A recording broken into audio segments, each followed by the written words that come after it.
you're not going to feel like everything or that much is happening most of the time when you are doing like good training. I always go back to The Biggest Loser because it's just such a freaking classic example of like our culture and like let's do stuff really fast and intense and then ultimately having it not work. Like also people who win the lottery don't hold on to that money for very long, right? So most good progress is actually slow and steady because you're actually learning. You're actually learning how to maintain the gains you make.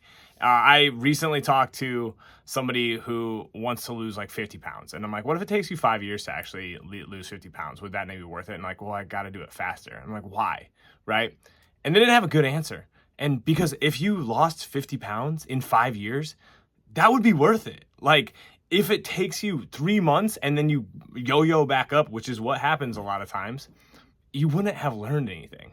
So the training process is going to feel, and the rehab process, and pretty much everything in life is going to feel like you're not doing that much on a daily process. But when you reflect and you look back, you're like, holy crap, I made a lot of progress. And the slower you are willing to go, often the faster you make progress, which is so wild, but it's so true most of the time because you actually adapt. You actually allow your body to figure out what it is trying to, like what is trying to be done, and good things happen. That's why you see people make a tremendous amount of progress over the course of a year, but when people try to do everything in 6 weeks, they end up broken. You know, they end up in pain, they end up struggling, and then they're wondering why. And it's because you just accumulated a ton of work in a short period of time, and it caused drastic changes that ultimately are not very sustainable. So the overarching message that you're probably just going to hear from me over and over again is to be patient, right? But also just stop looking for like these like fitness type like things that are gonna like fix you. I just read something about, oh, your metabolism. Don't worry about your metabolism. Your metabolism doesn't need you to manage it, right? Most of the things in our body don't need these like micromanagement. They need us to just show up and train consistently so that we ultimately become what we are trying to do. The tasks of our life and what we do in life will forge us into what we need to become to do those things.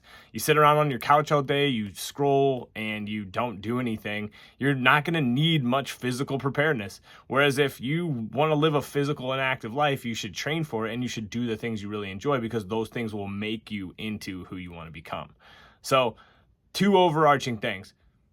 Be patient, right? Realize that progress is going to take time, and that's okay. When it takes time, you actually learn to make the changes necessary to get where you want to go. And I know that sucks because it takes time, but that's okay because it's better to actually achieve the goal you want than not.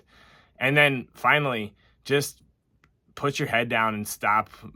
Everybody's trying to sell you the quick fix. So just put your head down and you know, anytime it seems like, hey, this is the fix, this is the quick way, this is the shortcut, just ignore it because it's typically not good advice. That's all I got for today. Peace.